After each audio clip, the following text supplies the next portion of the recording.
All right, so I want you guys to get loud and proud for your headliner, Josh Johnson!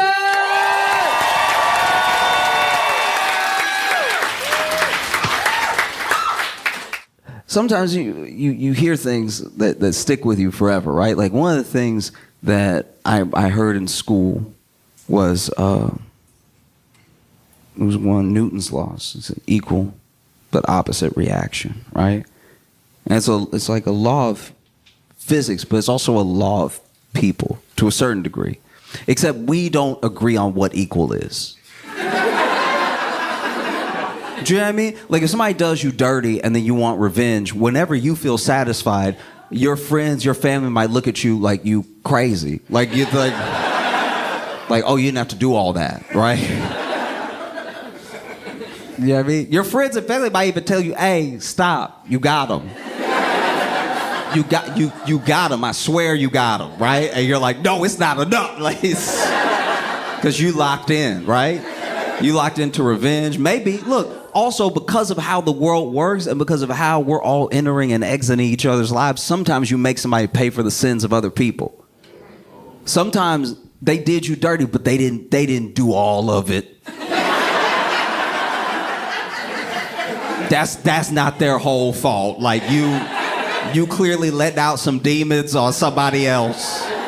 You especially know you're doing it if you accidentally call them the wrong name. You know what I mean? You know, like you get your last day at work, you quitting this job and they ain't done you dirty too many times and you're sick of it, right? And then at the last second when you cursing your boss out and you telling him where he can shove it and you can tell him how he treated you and how he no longer has any power over you and you can tell him to go right to hell and then you accidentally say dad.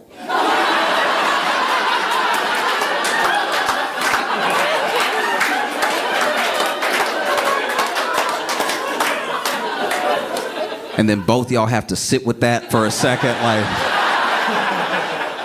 Now the exit interview is awkward, right? Because you were on a roll. You had that whole speech prepared. That dad thing came out of nowhere, right? It was okay. There was this one time when I was living in Chicago that I was near Wrigleyville. And Wrigleyville, if you don't know, that's where the Cubs play. And it's like the ratchet bar bro-y type part of Chicago, right? So there's a lot of fights for no reason. There's a lot of like catcalling. There's just so much chaos happening, and it's all stuff that is like not. It doesn't faze you as much when you're like in your early 20s, right? You're just like, oh, I'm out where the party is. And I think if you go back there at like 30, you'll be like, ooh. Everyone here should call their mom. Everybody here. You know? But while I was out there, there was this guy that was walking and he was drunk. He had that like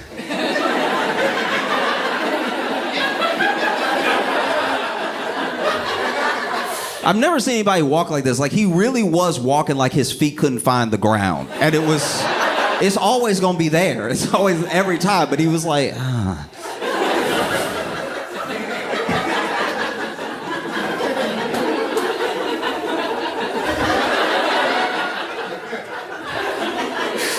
And I couldn't believe he wasn't falling. He was staying upright and everything. And this guy was passing. And this guy was passing with his girlfriend. And the drunk guy, as they pass him, he clocks the girlfriend. And he just casually, like, spins on a heel and slaps her ass, right? Yeah, so she notices.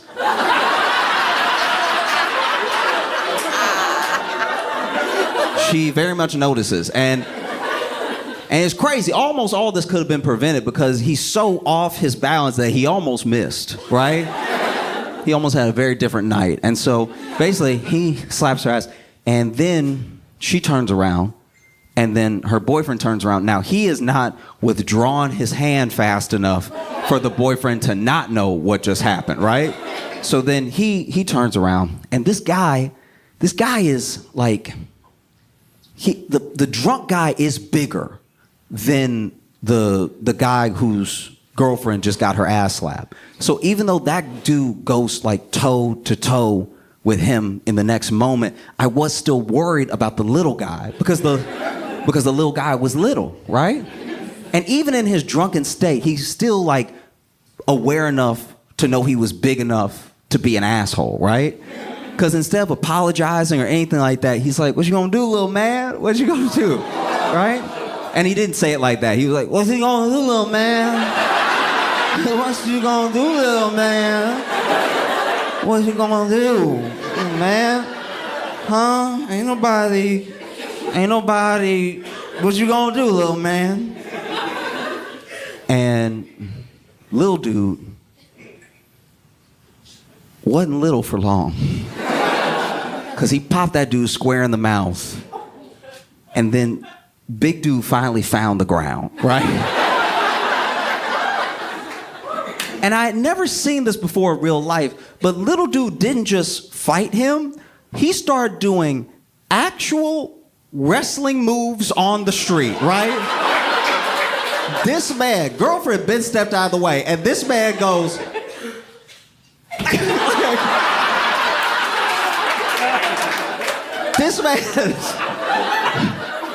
This man went like, this dude was going off, right? And it got to the point where even as a bystander, I was like, I think you got him. I think you got him. Because the big dude is not getting up at a certain point. He tried to get up the first time, and him trying to get up was hilarious because, okay, so let me see if I can do it. So he over here like this, right? So he on the ground. And then he tries to like, because he's so drunk, he doesn't know he on the ground, so he tries to walk up.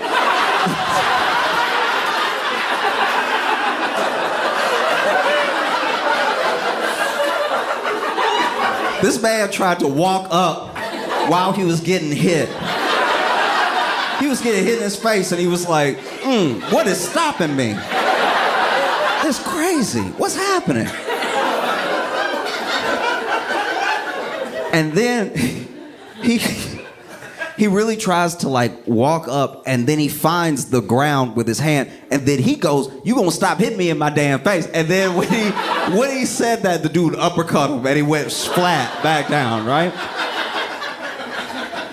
And then the beating did turn a little bit too much into dancing, right? Like then the beating, because then he started to do stuff that was not even wrestling moves anymore. He was just like, pow! To the point where even his girl was like, "Hey, you got him." But you could tell, you could see it on his face that something deeper was bothering him than just this moment, right? Because if you're not, and I'm speaking on the behalf of men who are not big, right? If you are not a big man, you've probably been punked a couple times in your life, right? Or at least someone tried to punk you because they didn't know they shouldn't try you, right? And so then that stuff starts to well up, and then out of nowhere, you finally have a righteous opportunity to exercise all of that anger, so then you let loose. And when you don't stop, people are like, damn. And I said that because that's the best way I can illustrate what happened between Kendrick and Drake.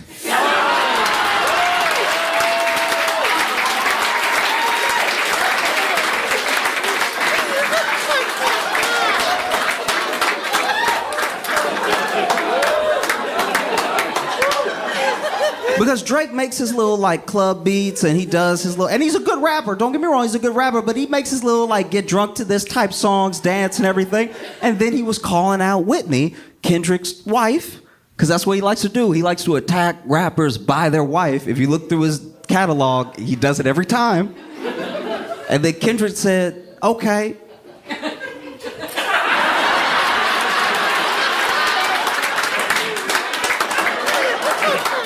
I promise you, nothing but sweet chin music. I'm ready. Right? Because I think in order to understand, I really don't think people get it. In order to understand how important and powerful that pop-out concert was, You have to understand Nipsey Hussle. Okay? Nipsey Hussle was a rapper that a lot of people, at least as many people as I think should know, don't know. But what is one of the most important things about Nipsey Hussle, and what he would probably want you to know about him and remember about him, besides the fact that he was a phenomenal artist, is that he spent his time, his money, his attention, and all of his intention in improving the lives of the people that grew up around him, improving his community. Okay? This dude would pay for shoes for kids in elementary school that didn't have them. He would get repaved basketball courts that were in disarray, right? He would pay and help raise funds for funerals of victims and their families of gun violence, right? And this is all in his neighborhood. So the same way that people come up, he tried to bring everybody with him. That was his mission. He made it his mission because, yes, he was a great artist and he was getting on and everything, but you just getting out is not enough, right? Sometimes people make it out and then people don't, how do I put this? It's not enough if you just make it out. You want to bring people with you. Imagine you're in a burning building and so is your whole family. What credit is it to you? What does it really say about you if just you make it out? It means you ran out and you left everybody else. And Nipsey was like, I will die in a burning building if it means I get as many people out as possible, right? You know? Because it's very easy. It's one of the easiest things to do because all of your experience is relative to you, right? So you actually, as much as we may look down on it, you can't always fault someone who forgets where they came from, especially if you came from a bad place. Sometimes you try to forget where you came from. You know, I used to think about that. I was like, damn, if I get rich enough, ooh, I won't be able to find this place on Google Maps. You know? But I mean it. It's like that's an amazing thing. And the other amazing thing, and I don't want this to come off the wrong way, but Nipsey did so much good. He did so many impactful things. He started so many programs and he taught how to give back and he taught people while he was still alive. It's like I want to instruct Black Americans on how to build franchises for themselves, right? So that when we make the money, we'll know what to do with the money, right? And he did all this with what I would consider very little money. Because yes, he was a big artist, and yes, he was a millionaire. But when he passed, when he was murdered, his net worth was about $8 million. And I think that people don't recognize how low that is in the grand scheme of how rich some of these artists are. We have artists that are billionaires, right? We have artists that are on track to be billionaires. And they don't do what he did with so much, with literally a fraction of what they had, right? And so I think it's important, in order to understand that pop-out concert, it's important to understand Nipsey and what he stood for and what he was trying to do. It's also important to at least understand the image and the legacy of Kobe. Because Kobe was also this integral part of LA, integral part of sport, right? And no matter what you think about the man himself, what he did in basketball, the passion that he had, his obsession with his passion is exactly what he wanted to impart on people for whatever it is that they do. Whatever it is you do. It doesn't have to be entertainment, it doesn't have to be a sport. It could just be the passion you have for being a father, right? If your obsession is being the best at whatever your passion is, you will make an impact, right? It's why to this day, and when I was little, if I have a ball of paper and a trash can is far enough away, Kobe. And if I make it, I lose my mind. You know? And so it's also important, no matter what you think of the man himself. Kendrick is someone that both of these individuals showed love to. And he's someone that has an obsession for his passion, which is music. And he's also someone that through his music, and at least in the intention of how he speaks in every interview and in everything that I've read about him, wants to give the same way that Nipsey gave, right? And sort of be a beacon for those same principles.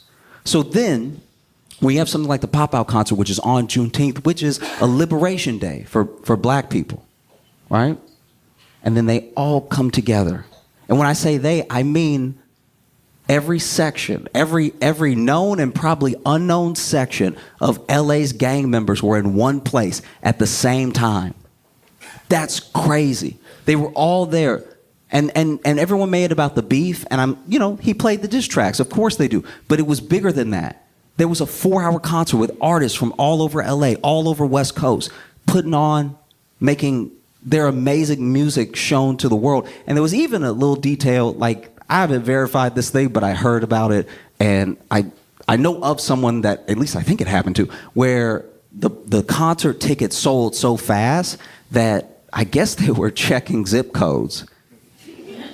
And if you didn't live in or around LA or the West Coast, they were refunding people so that people in LA could go to the concert, right? Because the thing that Kendrick gives, at least to me, the thing that Nipsey gave, at least to me, and the thing that Kobe gives to a certain degree is an appreciation and a strengthening of community. Community is very important. And just because you're not a member of a particular community doesn't mean you can't help, doesn't mean you can't feel a part of it. But if you're in a community, it's important to give back. I think that's the thing I'm trying to establish, right? Is that if you're a part of a community, it's important to give back, right? Which is why, outside of any colorism, outside of any part of the beef, the thing that bothered people, and the thing that I think gets missed, because people want to be fans in whole of a person and their work, and it's just not possible. You know what I mean? It's not. You don't actually know the person, so maybe they made a good thing, and maybe you like it, and that can be enough, right? So this isn't to discredit the entirety of someone making work and then also having to back up that work with being an angel. But I think what bothers people is that community is sometimes equal to culture. So if you're not a member of a community and you take from the community, let's say you're a business that moves in and all you do is sit there and let the people spend money, and then you send that money away from the people who spent the money, that you put that. What place do you have here? We're trying to build something, we're trying to build up. And you're just taking, right? And I understand business is business, but you're just taking. And I think that's what bothers a lot of artists about Drake.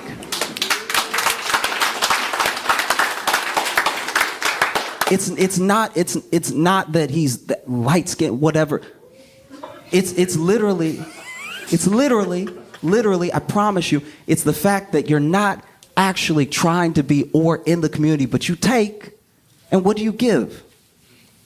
You're a billionaire unto yourself. Who else did you get out the house? Preach. Because Nipsey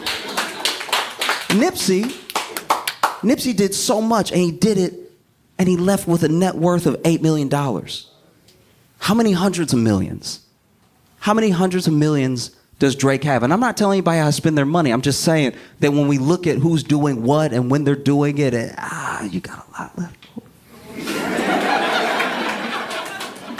So when you have a concert like that, right? When you have a concert that's a day of liberation and you've grabbed all of these different sections out of LA, you gotta understand what it is for some of these people to be in the same room. By any other metric of any other time, they would be in the streets killing each other. And now they're all inside in one place right now, right?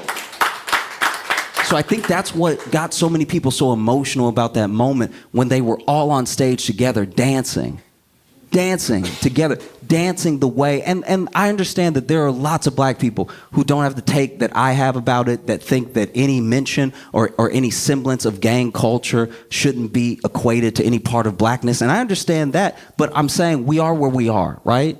Those are black people. And yes, they've been in situations and they've been in conditions where they are gang members. But if you have a day like the Pop-Out concert, and you have another day like the Pop-Out concert, you have another day like the Pop-Out concert, all of a sudden, all this stuff, it just disintegrates.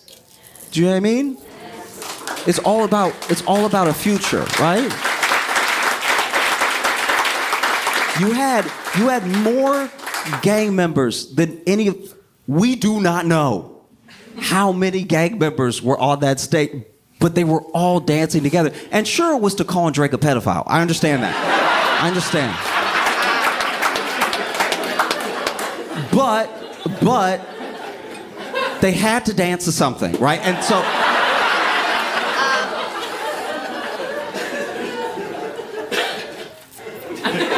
It was actually fascinating to watch because there were clearly a lot of people on that stage that did not want to be on the camera. They didn't want to, they didn't want to be on the Amazon. Because even if I think one of the reasons people are having trouble finding the words to describe what an impactful and beautiful moment it was is because to tell the whole of it is not only hard to do, it does feel a little like snitching. You know what I mean? Like if you're like, he was there and he was there and he was there, now all of a sudden the LAPD is like, tell me more.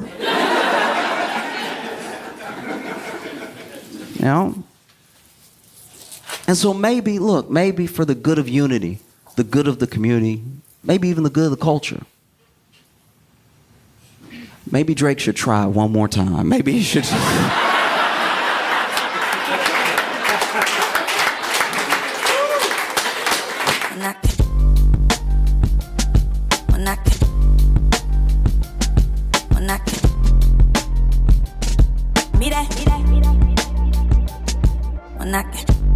You have seen him everywhere, but tonight you are seeing him live. Please put your hands together for Josh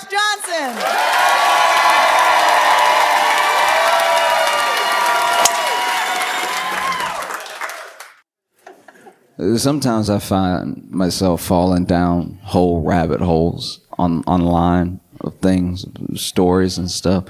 And there's a case, there's a trial. It just ended. And I think it may qualify for trial of the century. I know that's premature to say, but I don't know. I think it's pretty incredible. The trial of Young Thug just ended. Now, if you don't know who Young Thug is, he's a rapper. It's not a dog whistle this time, all right?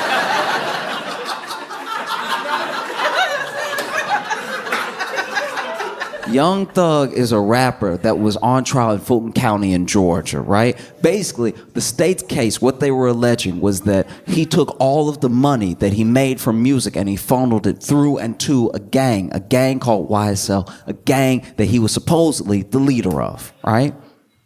And that's the state's case. And the judge in the case looked exhausted.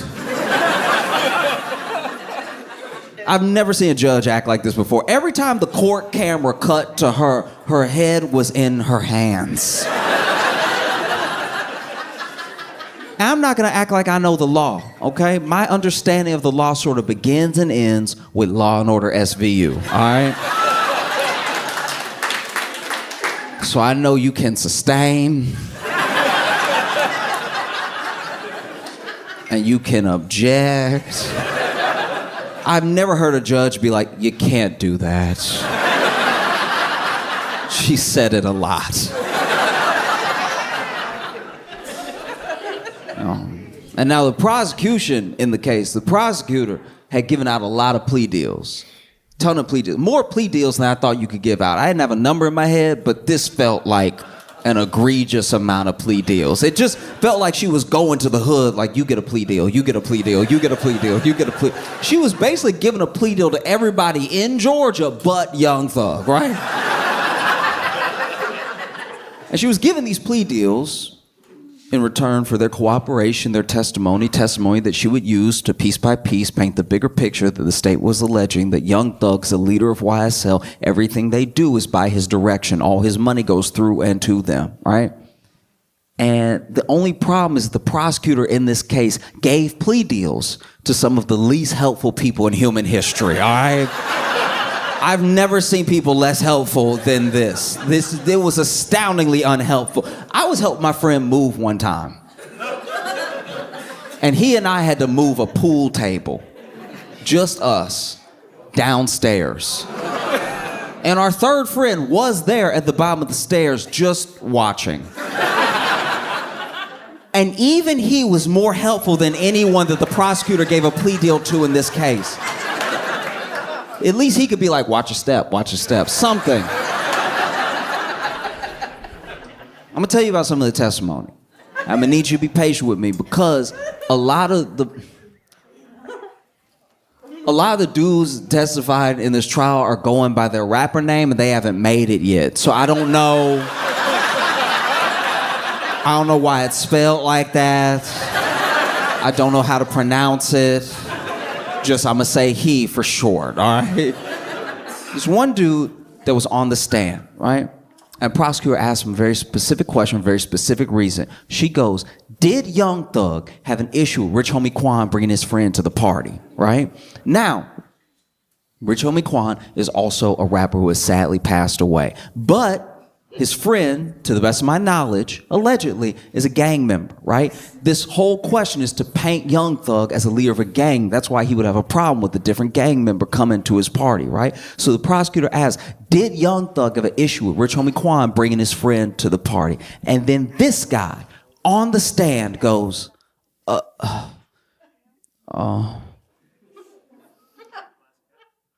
Thug, did you have an issue with Rich Homie Quan?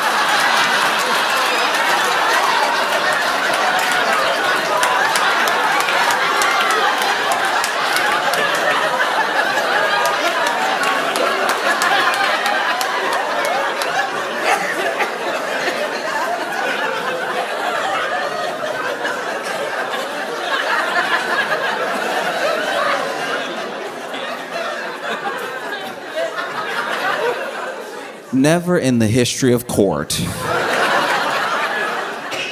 have I seen someone ask a question by the prosecution and then go, I'll just go to the source. And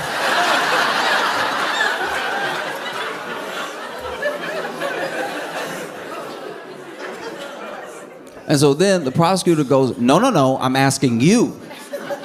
Did Young Thug have an issue with Rich Homie Quan bringing his friend to the party, all right? And then this guy goes, I'm not Young Thug, so I don't know.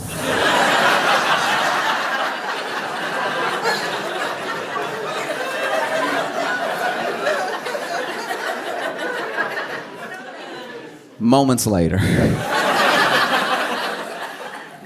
the prosecutor's asking question after question after question, all alleging the same thing, all to the same end, right? And this dude, he's not being combative. He's not even being rude. He's just not being helpful. And so then the prosecutor pulls up, I don't know if she pulled up it exactly, but basically references his plea deal where she goes, I have right here, you answering questions definitively that I'm asking you right now. And then this guy on the stand goes, y'all wrote that, I just signed it.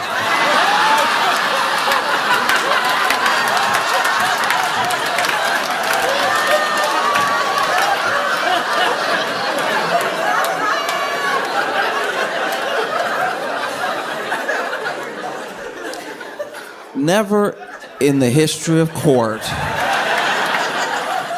at least that I know of,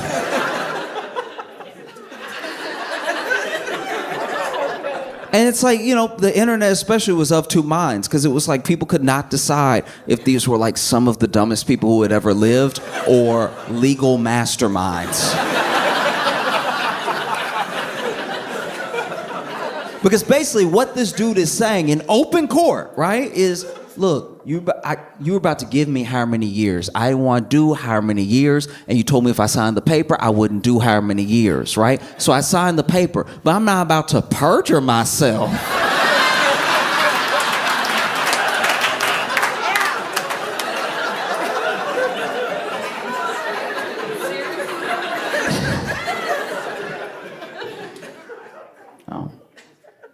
This dude was supposed to be on the stand for 3 hours. 3 days later.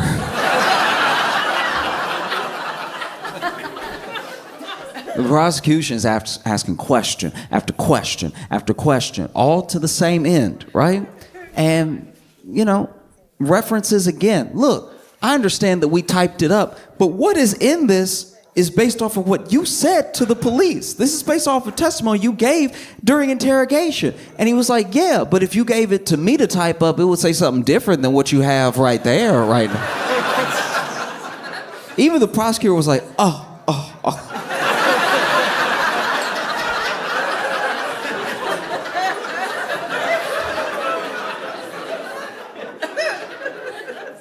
Question after question after question after question. And finally, this dude, he doesn't snap exactly. He doesn't lose it, right? I think he just gets exhausted. And finally, he says, look, I'll tell you what I told the police. I'll say anything. Like,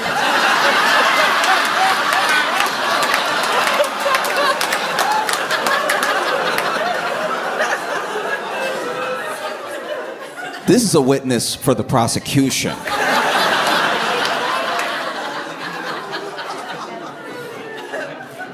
It's absolutely insane. The whole case is insane because you even look at the fact that the case had 3 different judges. Yeah, got passed off like a bad baton. First judge was Judge, I don't know how to pronounce his name. I think it's Glennville, yeah. And this judge, he does seem to suck. Like, he does. But he also had to put up with some stuff, too, because there were jurors that were fully out of pocket during this case. Just a couple of examples. There was one juror that got picked. It already took nearly a year, by the way, to pick a jury, which is insane. And then after they picked the jury, there's one juror that during the trial has started, and I think they just went to the Dominican Republic.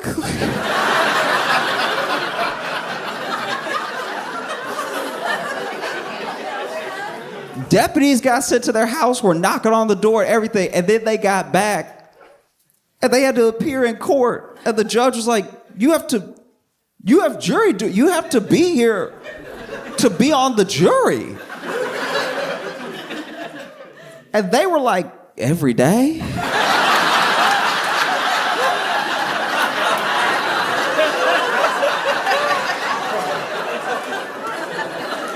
That sounds wildly inconvenient.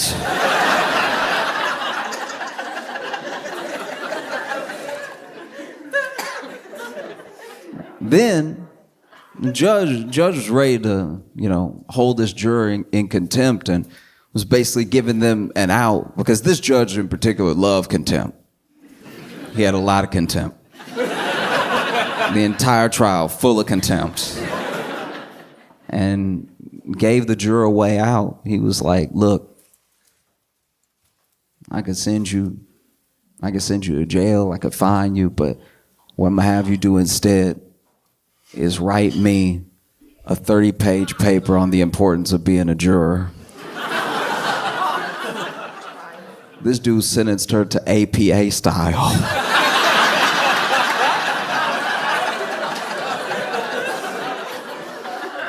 He sentenced her to citing sources. You couldn't see his face in the moment, but even Thug was like, damn.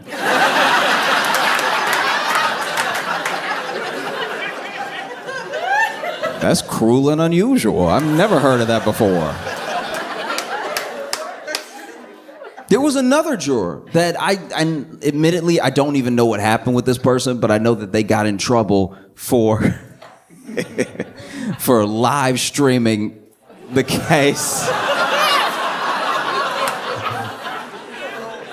Which is extra crazy because it was being live streamed.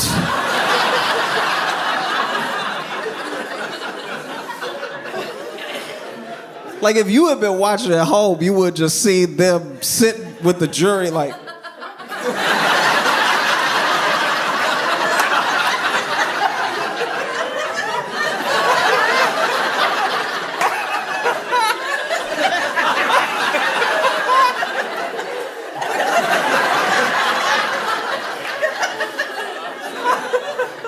You risk jail time for an extra angle. We are.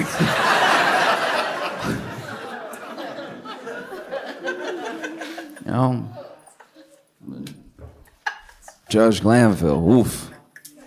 There was a lot of plea deals being given out the entire case, like I said before, and some of the things that were happening was this is me guessing, but there were people that were not being super forthcoming, that they probably didn't necessarily have to be, but they were in some sort of trouble, and so the plea deal was just given just as an extra.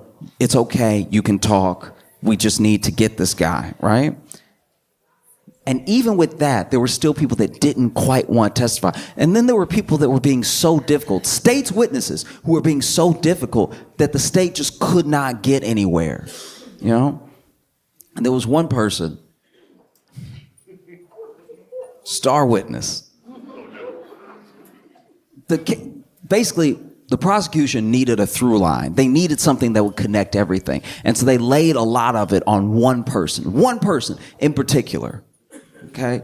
And they needed his testimony so bad that they pretty much gave him immunity on the stand.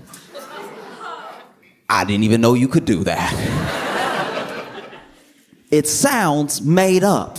It sounds fake. I feel like he thought it was fake too, because he was like, immunity on, so if I say something on the stand, answering one of your questions, and it implicates Thug, but it also implicates me, I'm okay? Yeah, you're okay, you have immunity.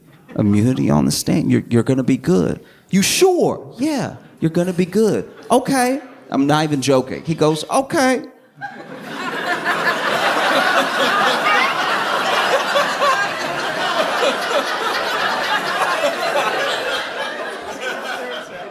Okay, but what if it's federal?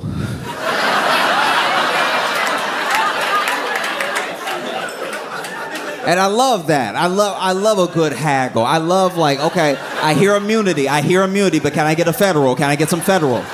Federal, please. Can I get a little federal?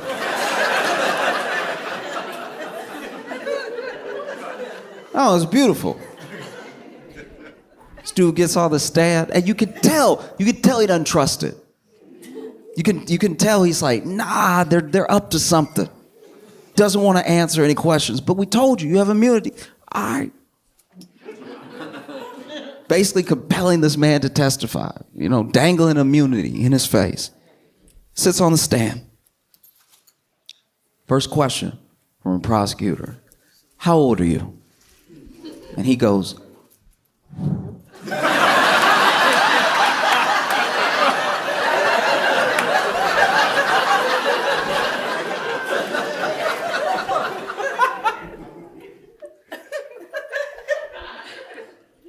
grown.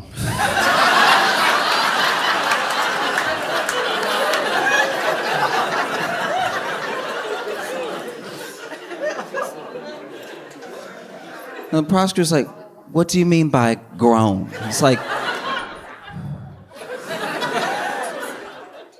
I'm an adult. Prosecutor is like, okay, seeing as you're an adult, how many years is that? And then he goes, looks over at the judge. I plead the fifth.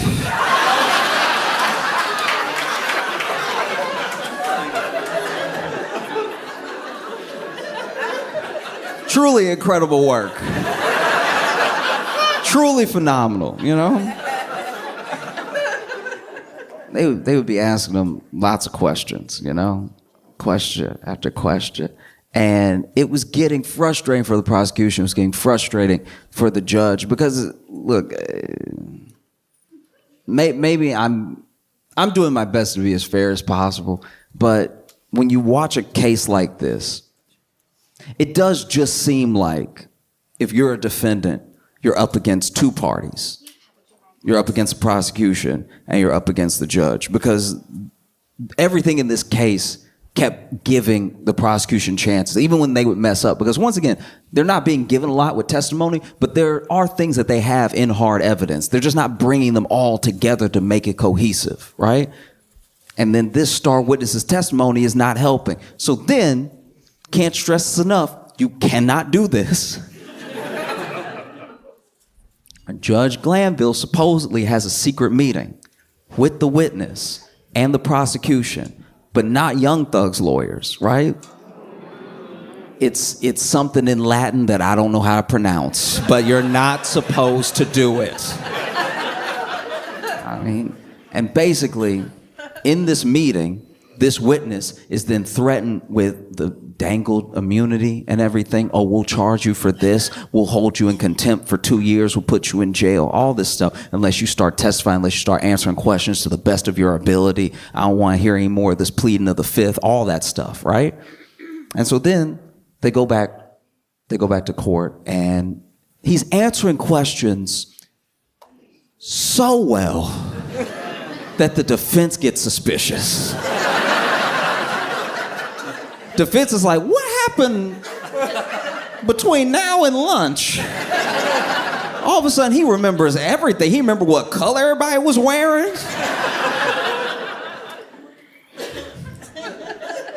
And then it comes to the defense lawyer's attention that there was this secret meeting. And so he addresses it in court, in front of the judge, to the judge. He goes, Your Honor, I've heard some distressing news that there was a secret meeting with you, the prosecution, and the witness. My client and I were not privy to. I don't know what was discussed. You know, this person's acting different now. Like, what is this? And the judge, instead of denying it, instead of being like, that's a horrible accusation, that's not true at all, the judge goes, who told you that?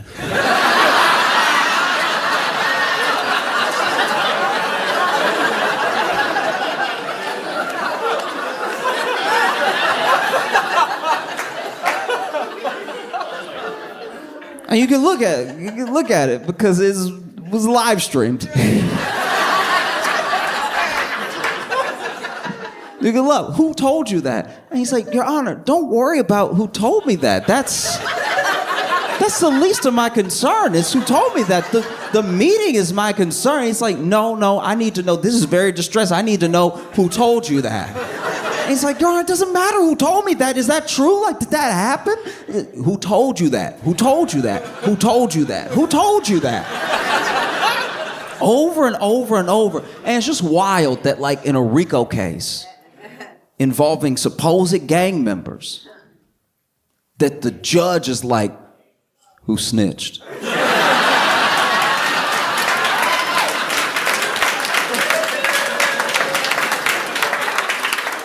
No, for real, who snitched? Huh? Like, hey, I need you to come up out them names. Who snitched?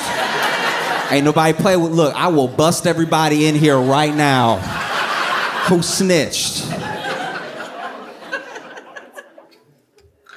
And Doug's lawyer is like, no, look, I'm not gonna tell you, all right? I'm not gonna tell you how I came upon this knowledge. I'm just asking you if this happened. I'm asking you, maybe even for a mistrial. Like, how could this happen? He goes, who told you? Who told you? I'm gonna give you 5 minutes to tell me who told you. And Doug's lawyer is like, I don't need 5 minutes. I'm not gonna tell you.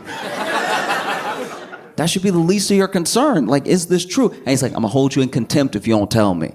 I will put you in jail if you don't tell me. You will go to jail if you do not tell me. It's like, look, I'm not going to tell you. You can put me in jail, but the problem is the meeting. The problem isn't who told me, right? And so then the judge does it. He holds Thug's lawyer in contempt, which is pretty terrifying. You know? This judge is basically going over and over again. Who snitched? Who snitched? I can't stand a snitch. And you know...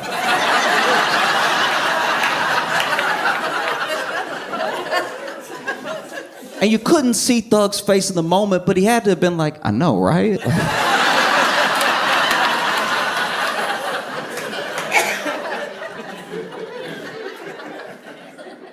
And so then Glennville does it. He holds Thug's lawyer in contempt.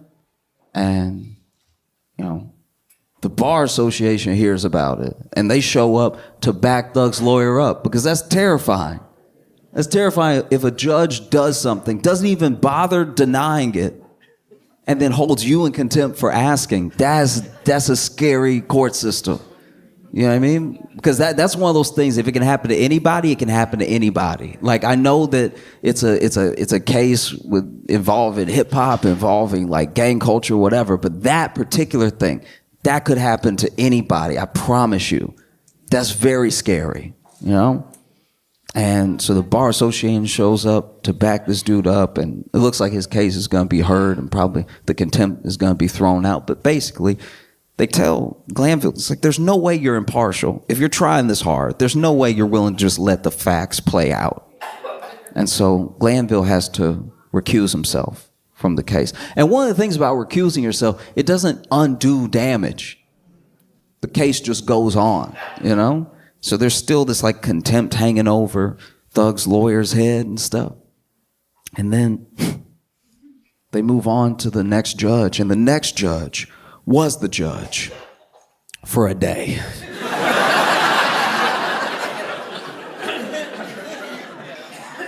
I'm not a judge, and I don't know how judges get cases and stuff. Apparently this case was just given to her randomly and everything, and then she got the case and she was immediately like, hey, y'all, I can't.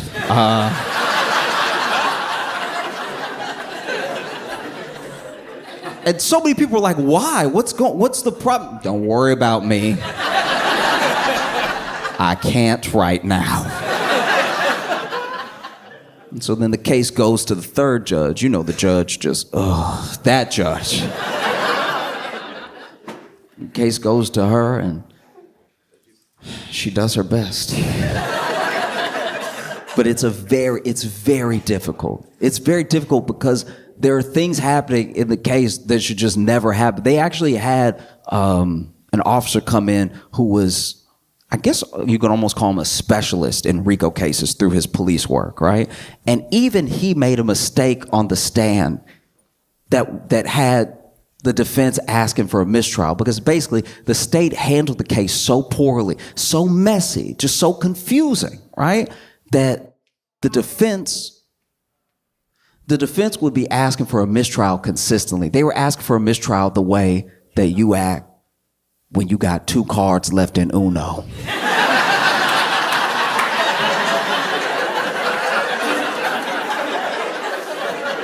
Anybody do anything, you're like, oh.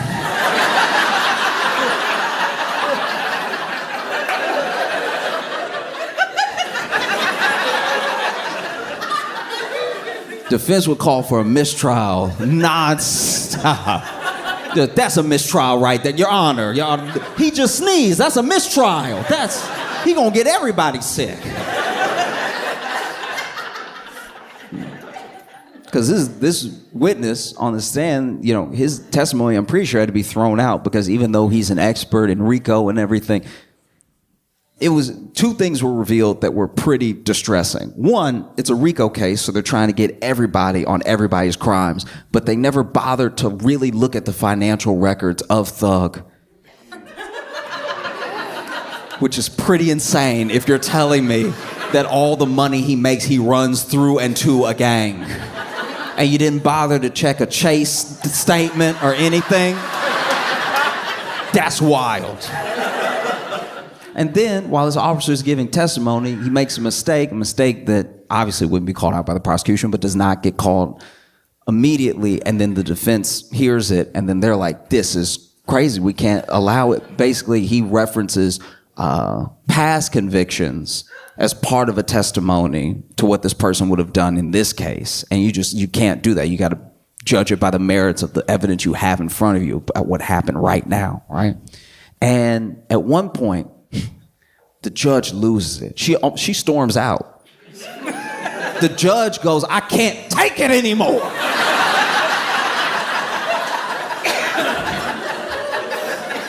She hadn't even been the judge the whole time, but she was like, this is insanity.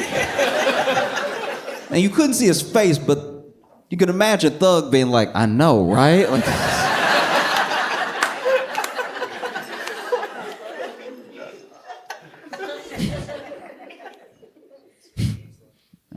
and so she almost grants a mistrial. You know, there's a mistrial with prejudice and mistrial without prejudice. Mistrial with prejudice is basically don't even bring it up again.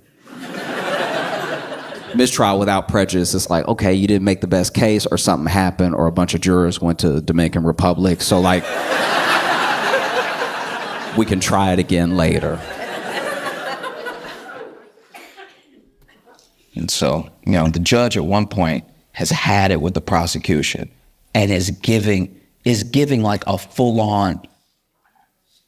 You just so rarely hear people talk to like this on a live stream that aren't on a Zoom call at home. Like this, she was just like, she was looking at the prosecution and she was at her wit's end and she was like, I don't know what to say to you. Like, I don't know, with the years of experience that you have, I don't know if you were willfully trying this case as badly as possible, or if you were just so unorganized that you can't seem to string a coherent thought together on how two things are related. And we've heard testimony. There are people that don't show up. We're leaving at 4:25. Like, what is happening? And the whole time, prosecution is like, oh.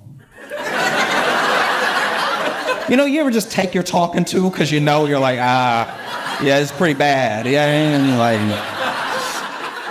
like the prosecutor had the same nod that dudes have on the street when they getting yelled at on Valentine's Day. It's just like, just go ahead and nod. Accept that you've messed up. It was so bad. And it'd be thing after thing after thing, whether it was jurors, whether it was judges, whether it was just wild testimony. There were people so uncooperative, right? Like, there was one point where they showed this guy a picture, right? And it's a picture of him and Thug and two other people, apparently with the person, I don't know, I didn't see the picture, but apparently with the person who was murdered, right? Because that's one of the charges. There's drug trafficking, there's like gun running, there's all this stuff, but there's also a murder, right? And when it comes to the murder, that's one of the big ones, because they're alleging that Thug paid for the getaway car, right? And so once again, not checking his financial record seems like an oversight.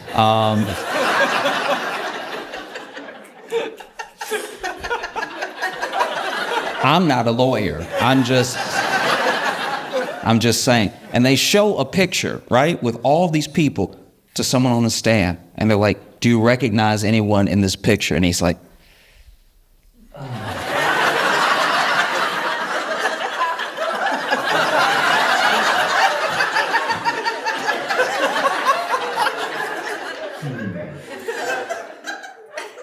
I see me.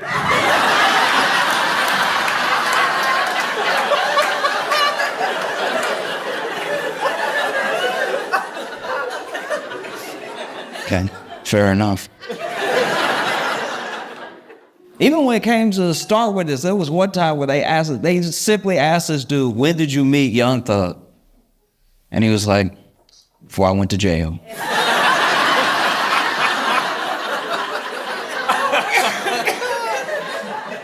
And just for the sake of clarity, the prosecutor tried to clarify, which time before you went to jail?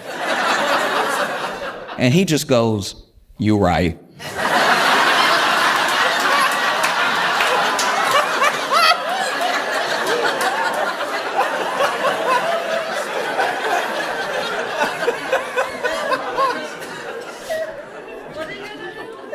And I don't know how you handle this sort of thing, because this ended up being the longest trial in Georgia's history. Also one of the most expensive, if not the most expensive, because I guess plea deals cost a lot of money.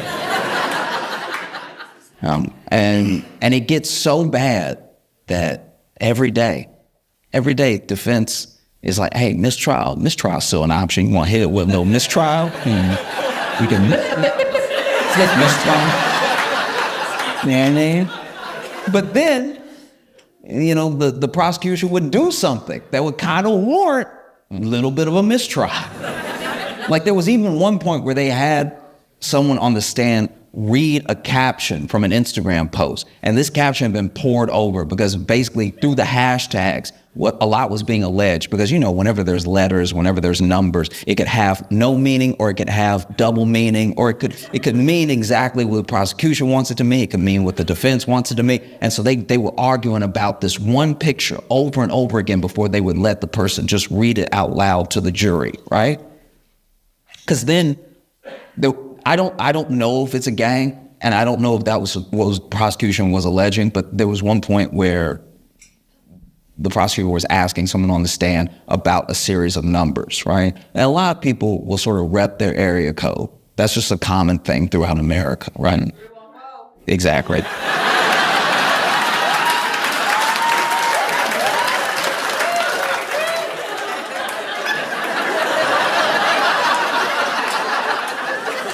That's one of those things. It's like, you don't even, it's so unifying. Everyone does it. Like, sometimes you just can't help it. Yeah. But this is my thing. Dude on the stand, prosecutor asked him, what's 374? And he was like, numbers.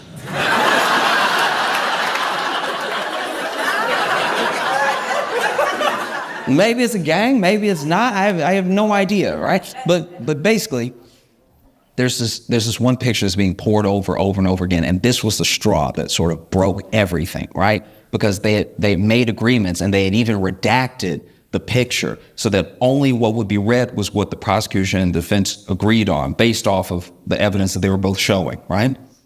But then when they actually gave the picture to the person on the stand, nothing was redacted.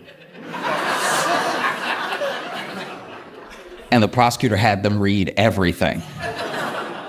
And so then the defense is like, Your Honor.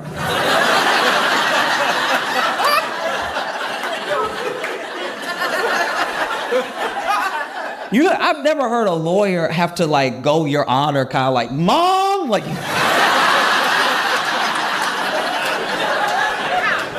But this was it, Your Honor. We just went over the thing. Why would Shaw?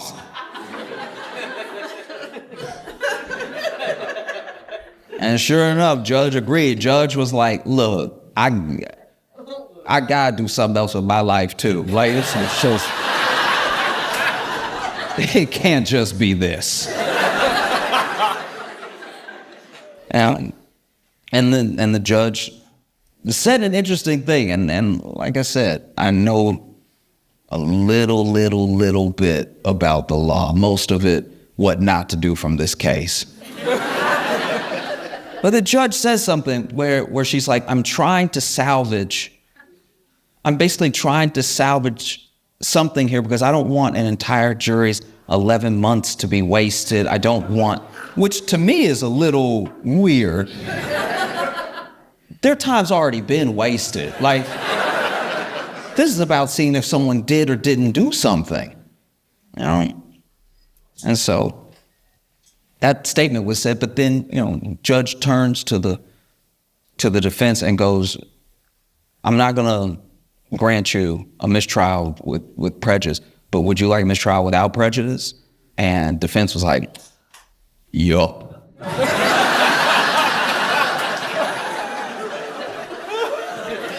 And then she was like, I'm inclined to give it to you, because this whole thing, this right here, no. No.